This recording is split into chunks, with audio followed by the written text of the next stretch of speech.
I'm sure you've noticed that sometimes you buy a new gadget you wanted for so long, you enjoy it for a while, and in a few months you realize that it's not that good and that you would not really recommend it. I've bought hundreds of devices in my life: phones, tablets, headphones, watches, and I honestly can't remember most of them, and some I would even try to forget. But if I ever get robbed, these are the gadgets I would buy without hesitation. Starting with Sony XM5s. I am a huge fan of music.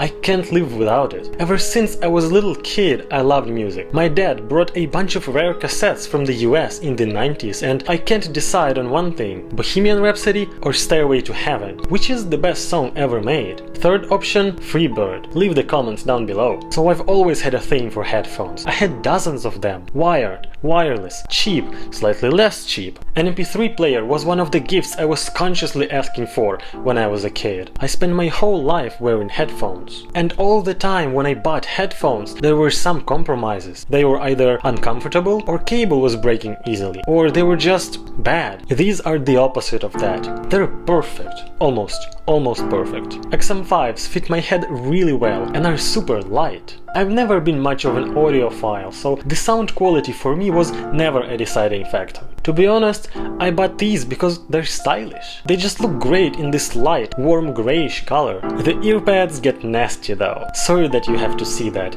Disgusting. But yeah, they sound great. The loudness, the clarity, no complaints. I did some manual adjustments on the app and I just love the way they sound. I do miss spatial audio from AirPods, and I hate a separate app for settings, but gosh, I would buy them again. Another tech product I would buy again is Amazon Kindle. I have a really old one and it has seen better days, but I absolutely adore it, and the white color is so peak. I've always loved books and TV. That's all the entertainment I had growing up. And even though right now I don't read as much as I would have wanted, I always grab a Kindle with me on any trip. It's always in my backpack, just in case. I never had any ebooks before it, but the idea of reading on an iPad doesn't really entertain me. The best thing was that I bought it for like $50 at clearance, and it even has backlit, so I can read at night. All the travel did some damage to it, but I don't care. Things are meant to be used. This is character. Though now I would probably buy a newer model, just for the bigger screen.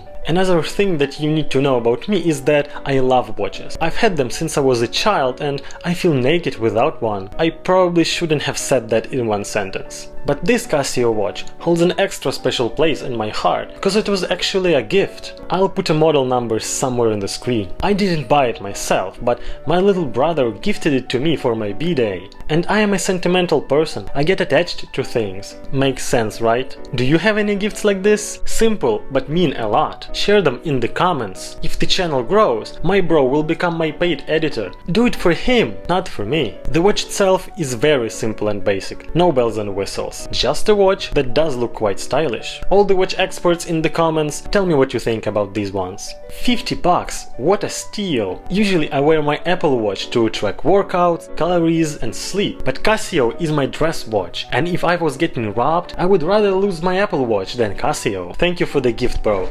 Love you to pieces.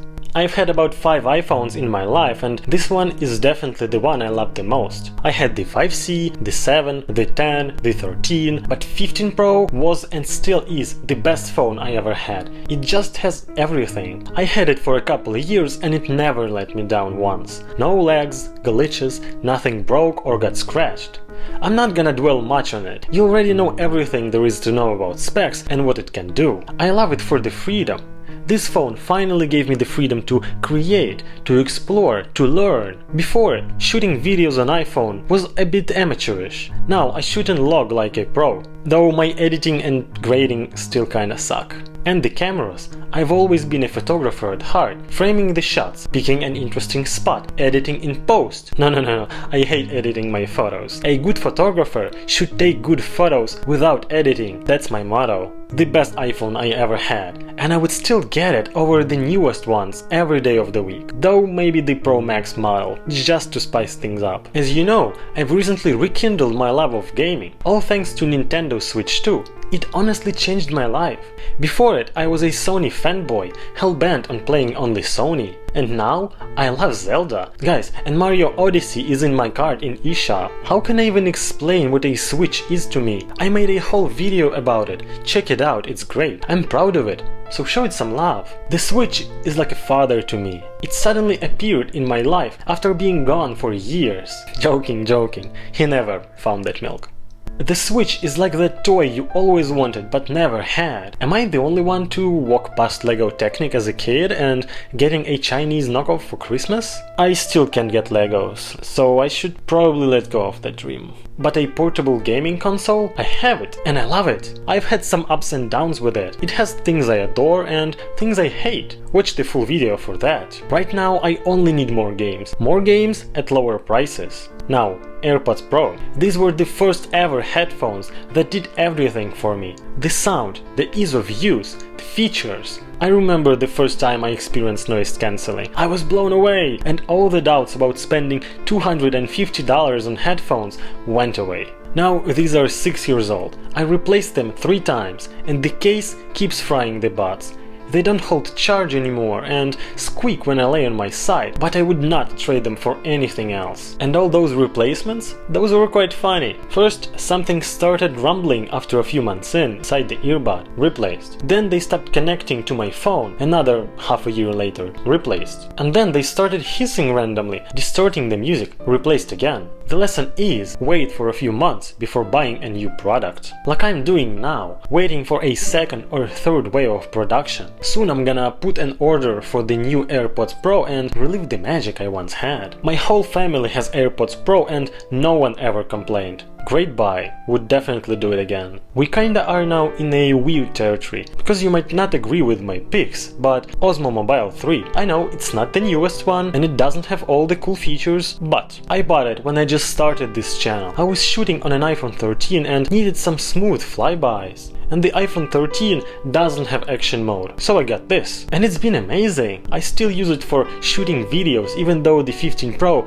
does have action mode. But the Blackmagic camera app doesn't support it. I usually put it on one of my tripods when I need some still shots or table shot. I also use this setup. And it's great for flybys and smooth motion. And when I travel, I take it with me instead of a selfie stick. I hate selfie sticks, so I use a tripod. And with Osmo, I can set up a frame perfectly and it will keep everything level and straight. I also use it as a power bank sometimes, and it's just a very nice thing to have. Bought it for 50 bucks used. What a deal. Okay, this one might be a bit unusual, but MagSafe Wallet. I've had mine since 2021 and it's been through everything. What's crazy is that it's not falling apart just yet, like the silicone case is. This one I would never buy again. The shittiest case I ever had in terms of durability. It's less than a year old. The wallet aged beautifully, the patina is nice and the leather feels almost new. It has a couple deep scratches and the edges might start coming apart soon, but I would not get any other wallet. It didn't save me from forgetting it though. It was the whole reason to get it, but I guess some habits aren't meant to be broken. The worst part is that I can't even buy a new one. The one they're selling is fine woven, and we all know how terrible this material is. So I would probably have to hunt for an old leather one. I typed this script and edited this whole video on my MacBook. It's a 14-inch M2 Pro base model I bought in Taiwan, and I sticker bombed it because I really like that old Apple ad for MacBook Air. This laptop has been through more than everything. Storms, deserts, jungles. When I was in Morocco, the sandstorm somehow found its way into the backpack and now I have these scratches on my screen. In videos you often see people compare power and I did that too, my bad. But when you have a MacBook, power doesn't really matter. I barely use half of what it can offer. I guess out of all things I do on it, only Cyberpunk really pushes it. It's my second MacBook actually, so maybe I should make a video something like 3 years with macOS, my story, or something like this. Would you watch it? I probably would. Anyways, I had the M2 Air before, a beautiful little thing, but not enough power. I have it now and I love it. I guess the reason for this Mac to be on the list is simple. I just can't go back now. MacBook Pros since 2021 are just too good to pick anything else. I won't go for the Air, iPad with a keyboard or any Windows laptop. And to accompany the MacBook, I also got myself an external SSD from Samsung, the T7. And I've never doubted doubted it for a second. There's not much to say about it, it's just an external SSD. But it's been through a lot, never broke or gave me any trouble. And the speeds are just insane. I store all my B-rolls on it, all the stuff I need for videos, and it's a champ. Running out of space though. In a year it will be full and